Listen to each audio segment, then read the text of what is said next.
Galacia Kapitulo 4. Ang buot kong ipasabot, mao kini. Samtang bata pa ang anak, nga maoy manununod sa katigayunan sa iyang amahan. Sama siya sa usa ka ulipon, bisan kun siya ang tag-iya sa tanan. May mga tao nga mag-atiman kaniya, ug magdumala sa iyang katigayunan, hangtod nga moabot ang panahon nga gitakda sa iyang amahan. Kita usab kaniadto, ulipon sa mga gahom nga nagmando sa kalibutan samtang bata pa kita sa espiritu.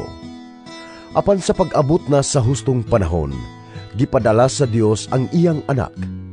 Gipanganak sa tawhanong inahan ug nagkinabuhi siya ilalom sa balaod, aron pagluwas ni adtong nailalom sa balaod, ug aron mahimo kitang mga anak sa Dios. Aron sa pagpaila nga kamo iyang mga anak. Gipadala sa Dios ang Espiritu sa iyang anak, nganhi sa atong kasing-kasing. Ang Espiritu nga nagtuaw, Amhan ko. Busa, dili na kamo ulipon, kundili anak na. Ug tungod kay kamo iya ng anak, ang Dios maghatag kaninyo sa tanan nga anaa kaniya. Kaniadto wala kamo makaila sa Dios. Busa, naulipon kamo sa mga Diyos-Diyos. Apan karon nga nakaila na kamo sa Dios, o karon nga nailhan na kamo sa Dios, nganong mamalik man kamo ngadto sa walay gahom ug walay hinungdang mga espiritu, aron magpaulipon pag-usab kanila. Nagtamod gihapon kamo sa mga adlaw, mga bulan, mga panahon ug mga tuig. Nahadlok ako nga tingalig wala lamay kapuslanan ang tanan kong paningkamot alang kaninyo. Mga igsuon, naghangyo ako kaninyo, nga magpakasama kamo kanako, sama nga ako nagpakasama kaninyo. Wala kamo makasala kanako. Nasayod kamo nga nagwali ako sa maayong balita nganha kaninyo sa unang higayon, tungod kay nagmasakiton ako. Apan bisan kun ang akong sakit nakahasol pag-ayo kaninyo, wala ako ninyo tamaya o isalikway. Gidawat hinuon ninyo ako nga daw usa ka anghel sa Dios, sama ra nga si Kristo Jesus gayod ang inyong gidawat. Malipayon man kaayo kamo kaniadto. Naunsa naman kamo karon? Ako mismo makasulti niini mahitungod kaninyo. Kun mahimo pa, lugiton ninyo ang inyong mata aron ihatag kanako. Nasilag ba kamo kanako tungod kay gisultihan ko kamo sa matuod? May mga tao gayod nga naninguha pag-ayo sa pagdani kaninyo, apan dili maayo ang ilang tuyo. Ang tinguha nila maulamang nga mahimulag kamo kanako, aron masuod kamo kanila. Maayo gayod nga magmadasigon kamo kanunay sa maayong butang, bisan kun wala ako diha uban kaninyo. Mga minahal kong anak, sama sa usa ka inahan nga nagbati, gibati ko sa makausap pa ang samang kasakit tungod kaninyo, hangtod nga makabaton kamo sa kinaiyan ni Kristo. Dako ang akong tinguha sa pagpakig-uban kaninyo karon, aron mausab ang akong huna-huna mahitungod kaninyo. Nabalaka ako pag-ayo kaninyo. Pangutanon ko kamong nagtinguha sa pagpailalom sa balaod. Wala ba kamo makadungog sa giingon sa balaod? Ang kasulatan nag-asoy nga si Abraham may duha ka anak nga lalaki. Ang usa, anak sa ulipon nga babae, ug ang usa, anak sa babae nga gawasnon. Ang iyang anak sa ulipon nga babae nataw sumala sa tawhanong paagi, apan ang iyang anak sa babae nga gawasnon nataw sumala sa saad sa Dios. Mahimo nga sabton kini nga usa ka sambingay. Ang duha ka babae mao ang duha ka kasabutan. Ang usa si Hagar, ug ang iyang mga anak nataw nga mga ulipon. Siya ang nagrepresentar sa kasabutan nga nagikan sa bukid sa Sinai. Si Hagar mao ang bukid sa Sinai didto sa Arabia, ug nagrepresentar siya sa syudad sa Jerusalem, karon nga naulipon uban sa tanan niyang katawhan. Apan ang langit ng Jerusalem dili ulipon ug siya mao ang atong inahan, kay ang kasulatan nag-ingon, Pag malipayon, babay nga wala makabaton og anak. Singgit tungod sa kalipay, ikaw nga wala makasinati sa kasakit sa pag-anak. Kay ang babay nga biniyaan, manganak pagmasdaghan kaysa babay nga may bana. Karon mga igsuon, sama kang Isaak, mga anak kita sa Dios tungod sa iyang saad. Apan sama nga niadtong panahona, gilutos sa anak nga nataw sa naandang paagi, ang anak nga nataw tungod sa Espiritu sa Dios. Mausab kini ang nahitabo kanato karon. Apan unsa may giingon sa kasulatan, kini nag-ingon, Papahawaa ang ulipon nga babayi og ang iyang anak. Kay ang anak sa babayeng ulipon, walay bahin nga masunod sa katigayunan sa iyang amahan, uban sa anak sa babayeng gawasnon. Busa mga igsuon, dili kita mga anak sa babayeng ulipon, kundili sa babae nga gawasnon. Galacia Kapitulo 4. Ang buot kong ipasabot, mao kini. Samtang bata pa ang anak, nga maoy manununod sa katigayunan sa iyang amahan, sama siya sa usa ka ulipon, bisan kun siya ang tag-iya sa tanan. May mga tao nga mag-atiman kaniya, ug magdumala sa iyang katigayunan, hangtod nga moabot ang panahon nga gitakda sa iyang amahan. Kita usab kaniadto, ulipon sa mga gahom nga nagmando sa kalibutan samtang bata pa kita sa espiritu. Apan sa pag-abot na sa hustong panahon, gipadala sa Dios ang iyang anak. Gipanganak sa tawhanong inahan ug nagkinabuhi siya ilalom sa balaod, aron pagluwas ni adtong nailalom sa balaod, ug aron mahimo kitang mga anak sa Dios. Aron sa pagpaila nga kamo iyang mga anak. Gipadala sa Dios ang Espiritu sa iyang anak, nganhi sa atong kasing-kasing. Ang Espiritu nga nagtuaw, Amhan ko. Busa, dili na kamo ulipon, kundili anak na. Ug tungod kay kamo iya ng anak, ang Dios maghatag kaninyo sa tanan nga anaa kaniya. Kaniadto wala kamo makaila sa Dios. Busa, naulipon kamo sa mga Diyos-Diyos. Apan karon nga nakaila na kamo sa Dios, o karon nga nailhan na kamo sa Dios, nganong mamalik man kamo ngadto sa walay gahom ug walay hinungdang mga espiritu, aron magpaulipon pag-usab kanila. Nagtamod gihapon kamo sa mga adlaw, mga bulan, mga panahon ug mga tuig. Nahadlok ako nga tingalig wala lamay kapuslanan ang tanan kong paningkamot alang kaninyo. Mga igsuon, naghangyo ako kaninyo, nga magpakasama kamo kanako, sama nga ako nagpakasama kaninyo. Wala kamo makasala kanako.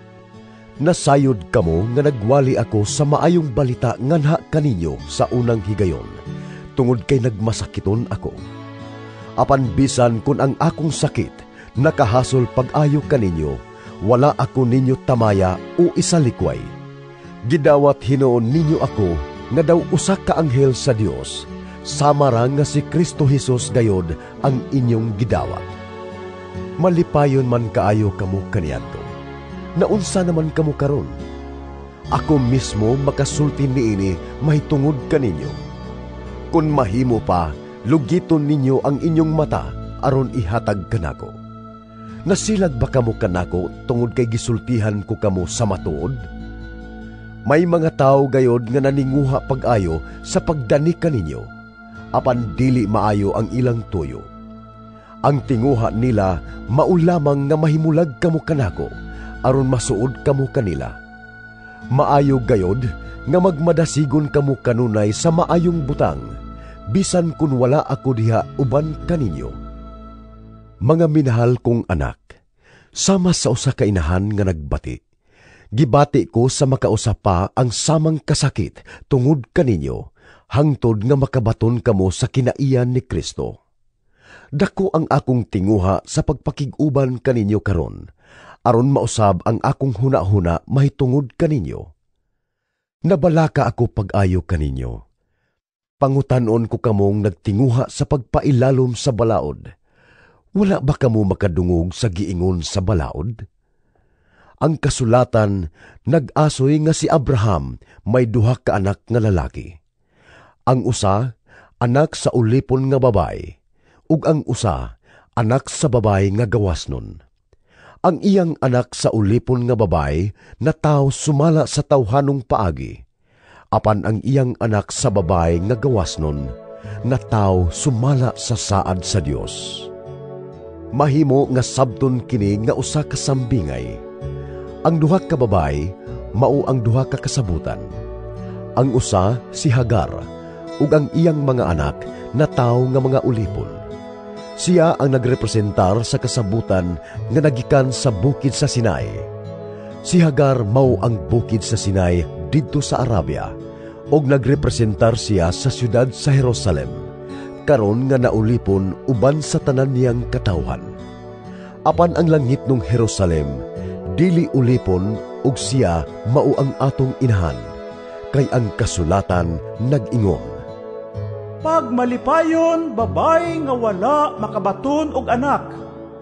Singgit tungod sa kalipay, ikaw nga wala makasinati sa kasakit sa pag-anak.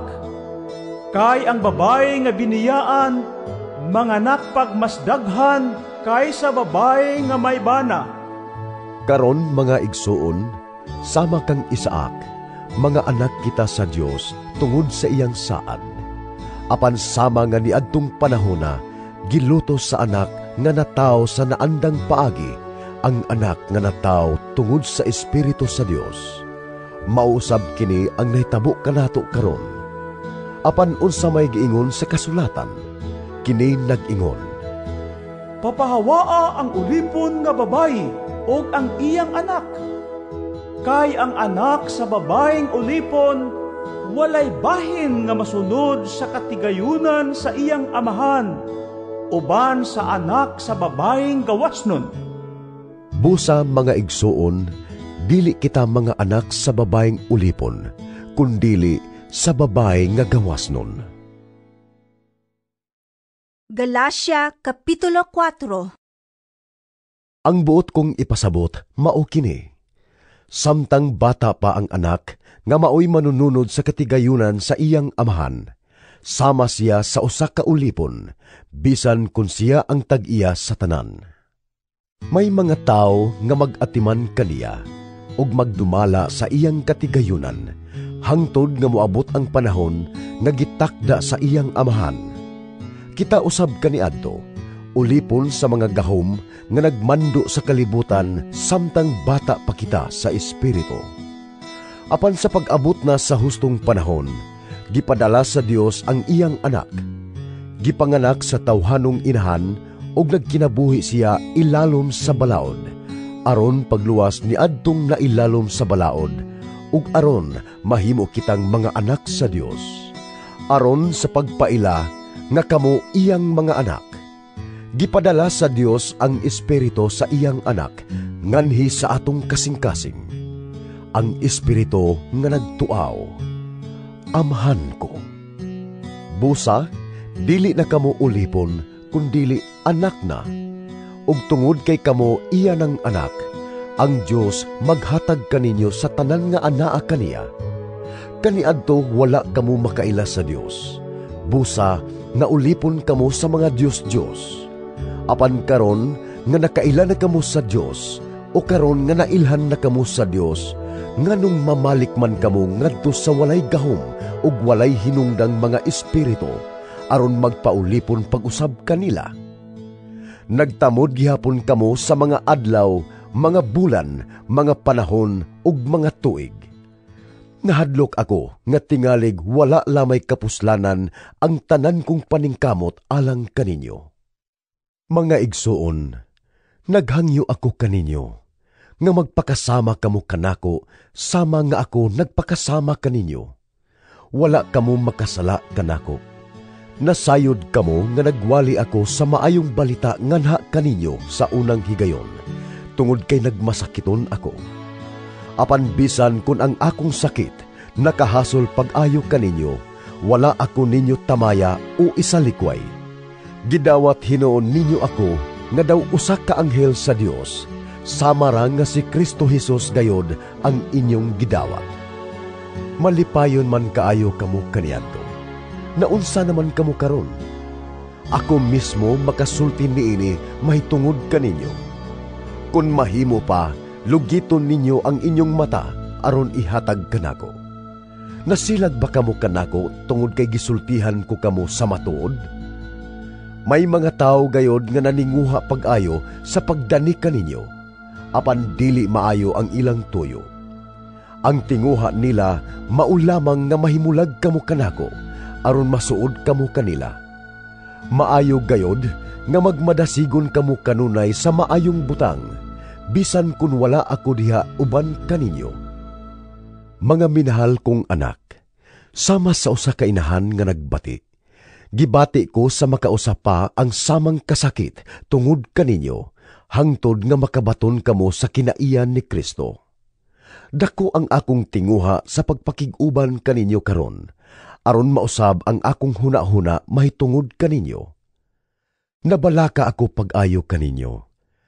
Pangutanon ko kamong nagtinguha sa pagpailalom sa balaod. Wala ba kamo makadungog sa giingon sa balaod? Ang kasulatan nag-asoy nga si Abraham may duha ka anak nga lalaki. Ang usa, anak sa ulipon nga babay, ug ang usa, anak sa babay nga gawasnon. Ang iyang anak sa ulipon nga babay na tao sumala sa tawhanong paagi, apan ang iyang anak sa babay nga gawasnon na tao sumala sa saad sa Dios. Mahimo nga sabton kini nga usa ka sambingay. Ang duha ka babay mao ang duha ka kasabutan. Ang usa si Hagar ug ang iyang mga anak na tao nga mga ulipon. Siya ang nagrepresentar sa kasabutan nga nagikan sa bukid sa Sinai. Si Hagar mao ang bukid sa Sinai didto sa Arabia, og nagrepresentar siya sa siyudad sa Jerusalem, karon nga naulipon uban sa tanan niyang katawhan. Apan ang langit ng Jerusalem dili ulipon, ug siya mao ang atong inahan, kay ang kasulatan nag-ingon, Pag malipayon, babay nga wala makabaton og anak. Singgit tungod sa kalipay, ikaw nga wala makasinati sa kasakit sa pag-anak. Kay ang babay nga biniyaan, manganak pagmasdaghan kaysa babay nga may bana. Karon mga igsuon, sama kang Isaac, mga anak kita sa Dios tungod sa iyang saad. Apan sama nga niadtong panahona, gilutos sa anak nga nataw sa naandang paagi, ang anak nga nataw tungod sa Espiritu sa Dios. Mausab kini ang nahitabo kanato karon. Apan unsa may giingon sa kasulatan, kini nag-ingon, Papahawaa ang ulipon nga babay og ang iyang anak. Kay ang anak sa babayeng ulipon walay bahin nga masunod sa katigayunan sa iyang amahan, uban sa anak sa babayeng gawasnon. Busa mga igsuon, dili kita mga anak sa babayeng ulipon, kundili sa babae nga gawasnon.